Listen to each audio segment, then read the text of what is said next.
এই ভিডিওটি একটি সত্য ঘটনাকে সামনে রেখে বানানো। সন্ধে 7টা, কলকাতায় তখন দুর্বিষহ গরম পড়েছে। নর্মালি এই টাইমটাতে অফিস ফেরত যাত্রীদের প্রচণ্ড চাপ থাকে কলকাতার রাস্তার বুকে। সেদিন ঘটনাটা একটু অন্যই ছিল। সিগন্যাল খোলা, গ্রিন সিগন্যাল থাকার পরেও গাড়িগুলো খুব ধীরে ধীরে পাস করছিল। সিগন্যাল থেকে 1 কিলোমিটার বা 700 মিটার দূরে যে গাড়িগুলো দাঁড়িয়েছিল তারা এটাই বোঝার চেষ্টা করছিল সিগন্যাল খোলার পরেও প্রত্যেকটি গাড়ি এত ধীরে ধীরে কেন পাস করছে।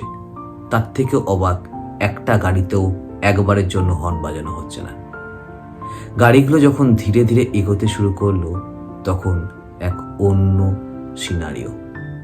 একটা 11 থেকে 12 বছরের বাচ্চা মেয়ে, তিনি তার 3 চাকার রিক্সাটাকে সেই ব্রিজে ওঠানোর চেষ্টা করছে। তার পাটাও ঠিক মতো প্যাডেলে পৌঁছচ্ছে না। একবার প্যাডেল করার পরে সে ওয়েট করছে প্যাডেলটা ঘুরে কখন ওপরে আসবে, দ্বিতীয়বার প্যাডেল করবে।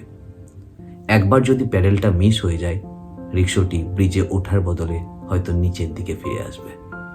তার জন্যে হয়তো তার বাবা একটি মাত্র হাতে সেই রিক্সাটাকে সাপোর্ট করছে যাতে নিচে না গড়িয়ে যায়। হ্যাঁ, একটি মাত্র হাত, কারণ ভদ্রলোকের দ্বিতীয় হাতটি ছিল না।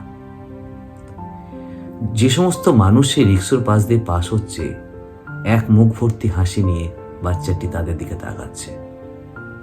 ভিডিওটি যেন অনেক শিক্ষা দেয়। দায়িত্ব যে কোনো বয়স মেনে আসে না, সেটা সে বাচ্চাটার দিকে তাকালেই বোঝা যায়। আর প্রত্যেকটি বাচ্চার পিছনে তার বাবা মার যে সাপোর্টটা কতটা দরকার, সেটা সেই বাচ্চাটা এবং তার পিতা সেদিন বুঝিয়ে দিয়েছিল।